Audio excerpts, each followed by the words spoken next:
européen en la matière. Merci. Merci. Et Richard Lioget pour terminer cette série. Merci, Monsieur le Président. Merci de votre présentation, Monsieur le Directeur.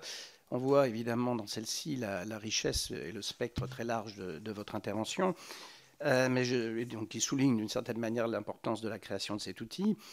Vous avez beaucoup évoqué les universités, au moins 2 fois, dans votre réponse et tout au début. Et je voulais vous dire que j'ai été président d'université pendant 5 ans, il y a une quinzaine d'années, et je suis ethnologue, donc je corresponds tout à fait à ce que vous avez dit. Et je peux que confirmer ce que vous avez dit, puisque je ne viendrai pas là, et je suis pas là pour parler de moi-même, mais pour parler d'un point qui m'intéresse énormément sur ces questions-là d'université, puisqu'ensuite j'ai eu une carrière dans l'urbanisme en tant que politique, et donc j'ai découvert le mouvement des SEM, et il m'a semblé, c'est un peu la question, et à la fois peut-être aussi l'intervention que je voulais faire, essayer de rapprocher ce mouvement par rapport au mouvement des universités et la CPU. Actuellement, je travaille sur la question de la dévolution du patrimoine et sur la question de la rénovation de ce patrimoine.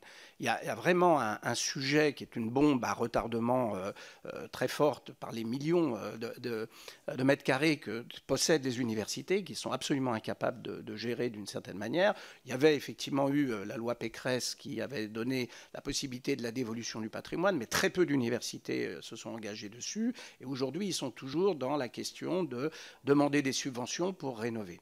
Or, je pense qu'en rapprochant ces deux mondes, d'une certaine manière, celui de l'université et celui des sociétés d'économie mixte, dont vous avez aussi parlé tout à l'heure, et où effectivement la Caisse des dépôts est très active, il y a une possibilité des effets de levier. Et là, c'est là que je voudrais vous poser la question. C'est éventuellement si effectivement la BPI pouvait, si on arrive à rapprocher ces deux mondes, à faire un certain nombre d'expériences qui sont effectivement des expériences très locales d'une certaine manière, puisque l'université, c'est de l'urbanisme d'une ville.